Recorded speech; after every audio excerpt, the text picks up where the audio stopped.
ಕನ್ನಡದ ಎಲ್ಲಾ ಮಕ್ಳಿಗೂ ಹಾಯ್ ಹಲೋ ನಮಸ್ಕಾರ. ಈ ವಿಡಿಯೋದಲ್ಲಿ ಎಲೆಕ್ಟ್ರಿಕ್ ಡೈಪೋಲ್ ಅಂದ್ರೆ ಏನು ಅಂತ ನೋಡೋಣ. ಬಹಳ ಇಂಪಾರ್ಟೆಂಟ್ ಕಾನ್ಸೆಪ್ಟ್. 2 ಮಾರ್ಕ್ಸ್ ಕೇಳ್ತಾರೆ, ಅದರ ಡೈರೆಕ್ಷನ್ ಕೇಳ್ತಾರೆ, ಅದರ ಡೆಫಿನೇಷನ್ ಕೇಳ್ತಾರೆ. ಹಾಗಂದ್ರೆ ಏನು ಅಂತ ಕೇಳ್ತಾರೆ, ಒಂದೊಂದೇ ನೋಡೋಣ ಬನ್ನಿ. ಡೈಪೋಲ್ ಅಂದ್ರೆ ಏನು? ಈ ಹೆಸರೇ ಹೇಳುತ್ತೆ. ಡೈಪೋಲ್ ಅಂತಂದ್ರೆ 2 ಪೋಲ್ ಇದೆ ಅಂತ ಹೇಳಿ. ಅದನ್ನ ಇಮ್ಯಾಜಿನ್ ಮಾಡ್ಕೊಳ್ಳೋದು ಹೀಗ್ ಮಾಡ್ಕೊಂಡ್ಬಿಡೋಣ. ಇದೊಂದು ಚಾರ್ಜ್, ಪಾಯಿಂಟ್ ಚಾರ್ಜ್, ದಪ್ಪ ಬರ್ತಿದೀನಿ ಅಷ್ಟೇ, ಆದ್ರೆ ಅದು ಪಾಯಿಂಟ್ ಚಾರ್ಜ್ ಅಷ್ಟೇ. ಅದೇ ತರದ್ ಇನ್ನೊಂದು ಚಾರ್ಜ್ ತಗೊಳ್ಳೋಣ. ಬಟ್ ಅದೇ ತರದ್ದು ಅಂದ್ರೆ ಅದು ಇವಾಗ ನೆಗೆಟಿವ್ ಚಾರ್ಜ್ ಆಗಿದೆ. ಸೊ ಹಾಗಾಗಿ ಒಂದು ರೆಡ್ ಕಲರ್ ಅಲ್ಲಿ ಬರೆದ್ರೆ ಇನ್ನೊಂದು ವೈಟ್ ಕಲರ್ ಅಲ್ಲಿ ಬರಿತೀನಿ. ಇವೆರಡನ್ನು ಜಾಯಿನ್ ಮಾಡ್ಬಿಡೋಣ.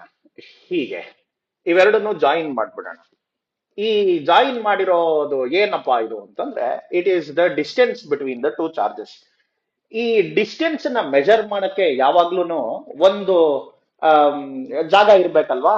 ಆ ಜಾಗನ ಸೆಂಟರ್ ಅಂತ ಅನ್ಕೊಳ್ಳೋಣ. ಇದು ಆರಿಜಿನ್ ಅಪ್ಪ, ಇದು ಆರಿಜಿನ್. ಸೊ ಇದೇ ಡೈಪೋಲ್. 2 ಚಾರ್ಜ್ ಇರ್ಬೇಕು, ಒಂದು ಪ್ಲಸ್ ಕ್ಯೂ, ಇನ್ನೊಂದು ಮೈನಸ್ ಕ್ಯೂ. ಇವೆರಡು ಬಹಳ ಹತ್ತತ್ರ ಇರ್ಬೇಕು. ಇವಾಗ ಇಲ್ಲಿಂದ ಇಲ್ಲಿ ತನಕ ಡಿಸ್ಟೆನ್ಸ್ ನ ಎ ಅಂತ ಬರ್ಕೊಳ್ಳೋಣ, ಇಲ್ಲಿಂದ ಇಲ್ಲಿ ತನಕನು ಡಿಸ್ಟೆನ್ಸ್ ನ ಎ ಅಂತ ಬರ್ಕೊಳ್ಳೋಣ. ಏನಕ್ಕೆ ಡೈರೆಕ್ಟ್ ಆಗಿ ಡಿಸ್ಟೆನ್ಸ್ ನ ಒಂದೇ ಬರಿಬೋದಿತ್ತಲ್ಲ ಸರ್ ಅಂತ ನೀವ್ ಹೇಳಿದ್ರೆ, ಹೌದು ಬರಿಬೋದಿತ್ತು. ಬಟ್ ನಾವು ಮುಂಚಿಂದಲೂ ಈ ಸೆಂಟರ್ ನ ಆರಿಜಿನ್ ಅಂತ ತಗೊಂಡ್ಬಿಟ್ಟಿರೋದ್ರಿಂದ ಪ್ರತಿ ಚಾರ್ಜ್ಗೂ ಡಿಸ್ಟೆನ್ಸ್ ನ ಅಲ್ಲಿಂದಲೇ ಮೆಜರ್ ಮಾಡ್ತೀವಿ. ಸೊ ಎ ಈ ಕಡೆಗೂ A. So total distance 2 charge ಗಳ ಮಧ್ಯೆ ಎಷ್ಟಿದೆ ಅಂದ್ರೆ 2a ಇದೆ. ಈಗ ಡೈಪೋಲ್ ಅಂದ್ರೆ ಏನು ಅಂತ ಕೇಳಿದಾಗ ಬರಿಬೇಕಾಗಿರೋದು ಇಷ್ಟೇ. ಅನ್ electric dipole consist of 2 equal and opposite charges. ಎರಡು ನೋಡಿ, ಇದು ಕ್ಯೂ ಇದ್ರೆ ಅದು ಕ್ಯೂ ಇರಬೇಕು. Equal charges, opposite charges, separated by a small distance. ಇದು ವಾಟ್ ಈಸ್ ಡೈಪೋಲ್ ಅಂತ ಎಕ್ಸಾಮ್ ಅಲ್ಲಿ ಕೇಳಿದಾಗ ಬರೆಯುವಂತಹ ವಿಷಯ. ಇವಾಗ ಡಿಫೈನ್ ಡೈಪೋಲ್ ಮೂಮೆಂಟ್ ಅಂತಲೂ ಹೇಳ್ತಾರೆ. ಅದಕ್ಕೆ ಅಲ್ಲಿ ಹೋಗಕ್ ಮುಂಚೆ ಒಂದು ವಿಷಯ ತಿಳ್ಕೊಂಡ್ಬಿಡೋಣ. ಎಲೆಕ್ಟ್ರಿಕ್ ಫೀಲ್ಡ್ ಲೈನ್ಸ್ ಪಾಠ ಮಾಡಿದ್ದೀನಿ, ಅದು ಪಾಸಿಟಿವ್ ಚಾರ್ಜ್ ಇಂದ ನೆಗೆಟಿವ್ ಚಾರ್ಜ್ ಹೋಗುತ್ತೆ. ಬಟ್ ಇದು ಬೇರೆ. ಇದು ಡೈಪೋಲ್ ಮೂಮೆಂಟ್ ಬಗ್ಗೆ ಮಾತಾಡ್ತಾ ಇದೀವಿ. ಈ ಡೈಪೋಲ್ ಮೂಮೆಂಟ್ ಅಂದ್ರೆ ಏನಪ್ಪಾ ಅಂದ್ರೆ ಅದೊಂದು ವೆಕ್ಟರ್ ಅಪ್ಪ. ಅದು ಸ್ಟ್ರೆಂತ್ ಆಫ್ ದ ಡೈಪೋಲ್ ನ ಇಂಡಿಕೇಟ್ ಮಾಡುತ್ತೆ, ಎಷ್ಟು ಸ್ಟ್ರೆಂತ್ ಇದೆ ಡೈಪೋಲ್ಗೆ ಅಂತ ಹೇಳಿ. ಸೊ ಹಾಗಾಗಿ ಈ ನಮ್ಮ ಡೈಪೋಲ್ ಮೂಮೆಂಟ್ ನ minus Q to plus q ಬರಿತೀವಿ. ಈ ಡೈರೆಕ್ಷನ್ ಅಲ್ಲಿ ಬರಿತೀವಿ. ಇಷ್ಟುದ್ದ ವೆಕ್ಟರ್ ಬರೆಯೋ ಅಗತ್ಯ ಇಲ್ಲ. ಬಟ್ ನಾನು ಮೇಲ್ಗಡೆ ಬರ್ದ್ಬಿಡ್ತೀನಿ, ಇಲ್ಲಿ ಬರ್ದ್ಬಿಡ್ತೀನಿ. So the dipole moment essentially is a vector starting from minus Q to plus Q.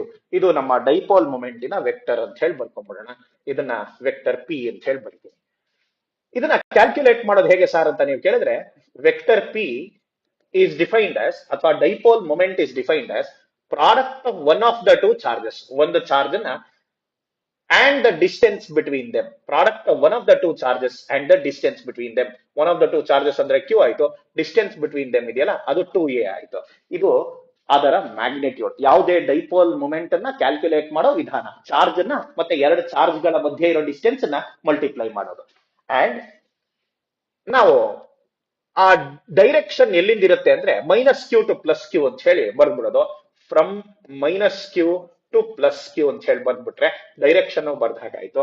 ಈ ನಮ್ಮ ಡೈಪೋಲ್ ಮೂಮೆಂಟ್ ಒಂದು ವೆಕ್ಟರ್, ಇದು ಅದರ ಮ್ಯಾಗ್ನಿಟ್ಯೂಡ್, ಇದರ ಅದರ direction. So define dipole moment ಅಂತ ಕೇಳಿದಾಗ ಈ ಇಕ್ವೇಶನ್ ಬರೆಯಕ್ಕೆ ಮುಂಚೆ ಏನಂತ ಬರೀತೀರಿ, ಒಂದ್ ಪೆನ್ ಪೆನ್ಸಿಲ್ ಇಟ್ಕೊಂಡು ಬರ್ಕೊಂಡ್ಬಿಡ್ಬೇಕು. ಇವಾಗ it's defined as the product of one of the 2 charges and the distance between them ಅಂತ ಹೇಳಿ ಬರಿಬೇಕು.